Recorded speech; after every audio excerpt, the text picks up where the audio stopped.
1,00,000% घर घर जाके विरोध किया जाएगा और हर घर में, हर तीसरे घर में, हर पांचवें घर में ब्राह्मण है, बढ़िया है, राजपूत का घर है और उनके साथ मूल ओबीसी के लोग भी हमारे समर्थन में है। हमें 10 जगह हमारा 4 समाज ने, कुमार समाज ने, कुमार समाज ने, रावण राजपूत समाज ने, यादवों ने हमारा स्वागत किया साहब हमारी रैली का।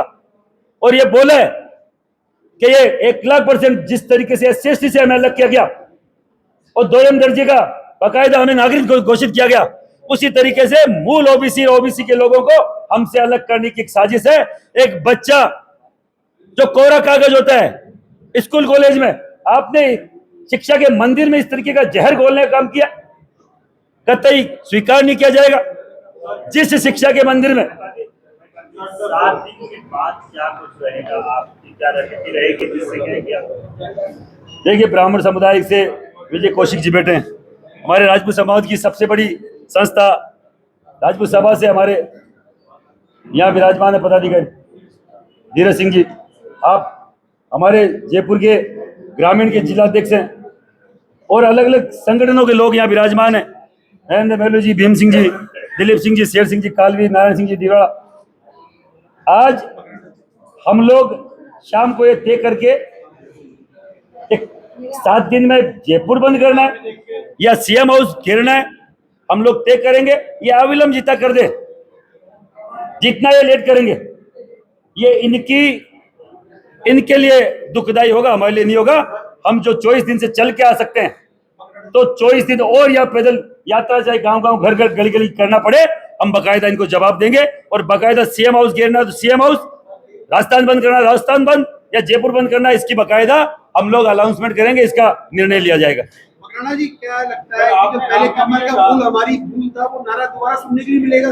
कल हमने, आपको मालूम हो तो, शपथ दिलाई थी कलेक्टर पे, हजारों लोगों ने कलेक्टर पे शपथ ली है कि इस बार नगर निकाय चुनाव में, पंचायत राज चुनाव में, जब तक यूजीसी रोल बैक नहीं होता और हमें न्याय नहीं मिलता, हम लोग इनको वोट नहीं करेंगे।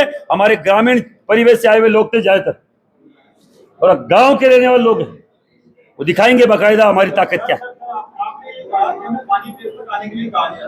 उसके बाद में आप कलेक्ट्रेट में गए, तो कैसे ये संवाद टूटा, कैसे जो है कलेक्ट्रेट में हम लोग मौजूद थे, लाठीचार्ज हुआ वहां पर अचानक से, आगे जो है आपको बढ़ने दिया, उसके बाद आप सीएम हाउस की तरफ निकले, ये संवाद कैसे टूटा? एडीएम लेवल के अधिकारी मौजूद थे। 1.5 किलोमीटर बाद ही हमारे वहां पे बैरिकेड्स लगा दिए गए कालवाड़ पुलिया पे। हम इनसे रेगुलर संवाद कर रहे थे, हमें उन पे विश्वास भी था। मैं सही बताऊं, सब हम लोगों ने विश्वास किया हुआ था उन अधिकारियों पर मेरी माँ बहन के ऊपर उन्होंने छाती पे वाटर कैनन मारा, तब हमने संवाद करना बंद कर दिया। जो अधिकारी हमारी बात नहीं मानकर हमारी बहन बेटियों की छाती पे वाटर कैनन मारता है, उससे किस तरीके से बात की जा सकती है, आप बताइए। हमने 4 बैरिकेड्स तोड़ के फिर हम लोग वहां आए जहां हमने पहले से खोल कर रखा था, हम जाएंगे। और अब वहां पे आके बोलते हैं कि कलेक्टर नहीं आएंगे, तब हमने सीएम हाउस की तरफ कूच किया था। और ये आप बात मान लो, हमारी ये तो अनुशासित कौम है साहब और संविधान से चलने वाले लोग हैं, तो हम बीच में रुक गए, नहीं सीएम हाउस के अंदर घुस जाते। इनकी औकात नहीं थी हमें रोकने की, क्योंकि जब जब ब्राह्मण राजपूत बोला है और पूरा देश ने देखा है, हम लोग पीछे हटने वाली कौम नहीं है। कौन जिम्मेदार मानते हैं आप? पुलिस वहां जो लगे हुए जितने भी पुलिसकर्मी, आला अधिकारी थे, सबके सब हमसे अलग बात कर रहे थे। अधिकारी, आप कलेक्टर लेवल के अधिकारियों से अलग बात कर रहे थे, कमिश्नर कलेक्टर से, और अपने जो भी इनके मंत्री संतरी मुख्यमंत्री है उनको अलग हमारी छवि पेश कर रहे थे और बकायदा जामनी ले रहे थे हमारी, कि साहब हम देख लेंगे। हम क्या देख लेंगे? क्या हमारा जायज मांगों को लेकर हम इस संविधान के हिसाब से विरोध नहीं कर सकते? किसने आपको ये पावर दिया कि आप 800 किलोमीटर चल के आने वाले लोग से आप कोई अब तक 24 दिनों में बीजेपी का एक पंच, सरपंच, प्रधान, प्रमुख, एमएलए, एमपी, मंत्री, मुख्यमंत्री, एक भी मैसेज नहीं। और बीजेपी छोड़िए, विपक्ष का, कांग्रेस का भी एक भी एमएलए, एमपी, एक भी नेता हमसे मिलने तक नहीं आया, हमसे बात करने तक नहीं आया। यह हठधर्मिता इन नेताओं की है। पक्ष अगर कुछ गलत काम करता है तो विपक्ष घर घर जाके उसकी बात रखता है कि साहब ये गलत अमिटमेंट आया है, गलत काला कानून आया है। पर आपने देखा होगा न पक्ष ने बोला न विपक्ष ने बोला। कौन सी कांग्रेस सरकार ने अब तक हमारी मांग को लेकर उठाया? केवल एक प्रताप सिंह खाचरियावास को छोड़ दीजिए, जिन्होंने कल हमारे पर लाठीचार्ज हुई, प्रेस कॉन्फ्रेंस के विरोध दर्ज कराया। उसके अलावा कोई माइकल लाल ऐसा नहीं था जो हमारे पक्ष में आके खड़ा हुआ। क्या हम किसी के वोटर नहीं है? क्या हम भारत के नागरिक नहीं है? क्या हम दोयम दर्जे के नागरिक है? जो कांग्रेस हमें हमारा मानते हैं न बीजेपी मानती है। और क्या विपक्ष का ये जिम्मेदारी नहीं होती कि जब गलत कोई पक्ष कर रहा है, आप SC ST आप माइनॉरिटी के लिए आपके पास 1 मिनट में टाइम आ जाता है, राहुल गांधी से लेके खड़गे तक और यहां के प्रदेश अध्यक्ष से लेके पूर्व मुख्यमंत्री तक आप दिल्ली की सड़कों पे चले जाते हैं और यहां आपके देश में आपके प्रदेश में आंदोलन हो रहा है। आप 2 शब्द बोलने जैसे नहीं है और आप उम्मीद करते हैं कि हम अगर बीजेपी का विरोध करेंगे तो आपको जिताएंगे, चाहे तीसरा धड़ा खड़ा करना पड़ जाए और चाहे निर्दलीय हमें लोगों को जिताना पड़ जाए। हम वोट तुम्हें भी नहीं देंगे और वोट तुम्हें भी नहीं देंगे और जाएंगे, हराएंगे और बकायदा हमारी बात को रखेंगे। क्या बाद में पुलिस का फेलियर था? कल 8 घंटे पूरा जयपुर शहर पूरी तरीके से जाम में फंसा रहा। हम खुद 5-5 घंटे हम लोग की गाड़ियां फंसे। पुलिस प्रशासन का कहना है कि आपकी रैली की वजह से ये पूरी तरीके से जयपुर शहर परेशान था। हमने तो साहब इनकी हर बात मानी। एक रोड साइड की हमें दे दे, पानी पेच चौराहे तक, जो इनका बोलना था। इनका SP ने मुझे बोला, पहले तो बोला चिंकारा कैंटीन तक आ जाए, फिर चिंकारा कैंटीन से कि नहीं आप पानी पेच। हमारे लोगों ने मना किया कि 800 किलोमीटर की यात्रा करके हम क्यों कॉम्प्रोमाइज करें। मैंने कहा अगर यातायात जो अगर बाधित होता है जयपुर का, तो उसमें भी हमारे भाई बहन ही कहीं ना कहीं प्रभावित होंगे, वो परेशान होंगे। तो जो पुलिस बोलती है, यातायात पुलिस बोल रही है, तो हमें मान लेना चाहिए। पर साहब रैली के रवाना होते ही हमारी बहन बेटियों पे आप लाठी बरसाओगे, आप वाटर कैनन का प्रयोग करोगे, तो साहब जब दिल्ली जाम हो सकता है तो जयपुर जाम हो जाए तो हो जाए, पर हमारे बच्चों का भविष्य जाम हो जाएगा, उसका जिम्मेदार कौन होगा?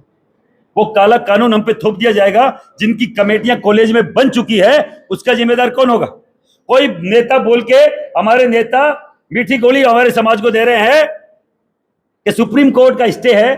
क्या सुप्रीम कोर्ट हमारे संविधान में अंकित कोई लॉ को बदल सकता है? वो केवल उसको रेगुलाइज कर सकता है, उसकी पालना करवा सकता है supreme court, high court, lower court, जो भी सेशन कोर्ट। कभी भी संविधान में अंकित चीज को बदलने के लिए अमेंडमेंट संसद में ही लाना पड़ता है। वो बिल संसद में ही पेश होता है और वहीं पे वापस बैक होता है। तो हम रोल बैक की बात करें उन पागल सरफरे MPs के लिए, जिन्होंने हमारे बच्चों के डेथ सर्टिफिकेट पे साइन किया है, मृत्यु प्रमाण पत्र पे साइन किया है, कतई हम लोग स्वीकार नहीं करेंगे। चाहे कोई माइकल लाल आ जाए, ऐसी 50 सरकार आए और जाए, ये देश और देश का बच्चा रहना चाहिए और इस देश का बच्चा जो इस भारत का भविष्य है वो रहना चाहिए। कौन से विश्व गुरु की बात करते हैं ये लोग? ब्राह्मण का बच्चा अगर जेल चला जाएगा तो भारत विश्व गुरु बनेगा? एक बनिया का बच्चा जो GDP को आगे लेके जाता है वो जेल चला जाएगा, अपराधी घोषित हो जाएगा, क्या भारत विश्व गुरु बनेगा? एक रक्षक, एक क्षत्रिय, एक सैनिक का बेटा जो इस भारत देश की बॉर्डर पर सुरक्षा कर रहा है, उसका बच्चा जेल चला जाएगा, अपराधी होगा, तो क्या सैनिक बन जाएगा? ये देश विश्व गुरु बनेगा ऐसे?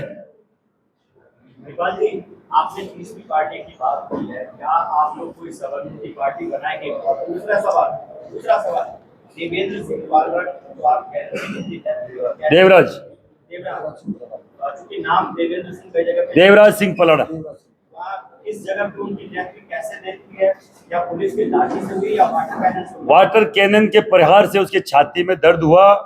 वहां जो विरोध प्रदर्शन जहां से हम लोग रैली लेके आ रहे थे, कालवाड़ रोड बाईपास पे, वहां पुलिया पे नीचे वाटर कैनन का प्रहार उसकी सीधी छाती पर हुआ। घर पे जाके उसने बताया, उसके भाई से भी मेरी बात हुई, आज दाह संस्कार भी हो गया उसका। तो उन्होंने बताया कि उसके बाद उसके रेगुलर उसके चेस्ट में पेन चल रहा था। नजदीकी कोई अंबे हॉस्पिटल है, वहां उनको एडमिट कराया गया। उनके जब हाथ से बाहर बात गई तो उन्होंने SMS शिफ्ट किया, बीच में उसको अटैक आया, वो एक्सपायर हो गया। वो केवल और केवल पुलिस की इस हठधर्मिता से, इसे बर्बरतापूर्वक कार्रवाई से हुआ है।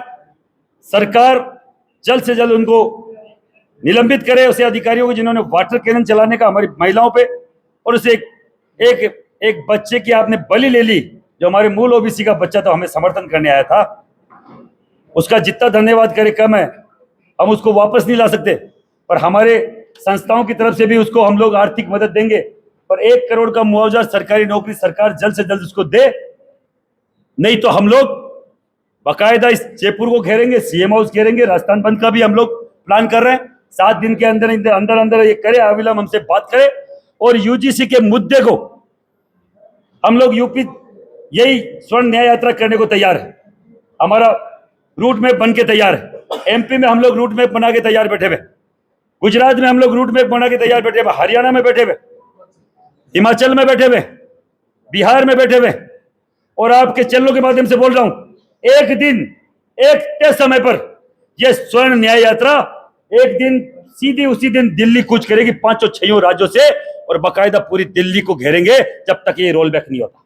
7 दिन का जो आपने अल्टीमेटम दिया, 7 दिन वाला जो अल्टीमेटम आपने दिया, उसके कौन से पुलिस अधिकारी के चिन्ह आपने दिए हैं, नाम उनके बता दीजिए।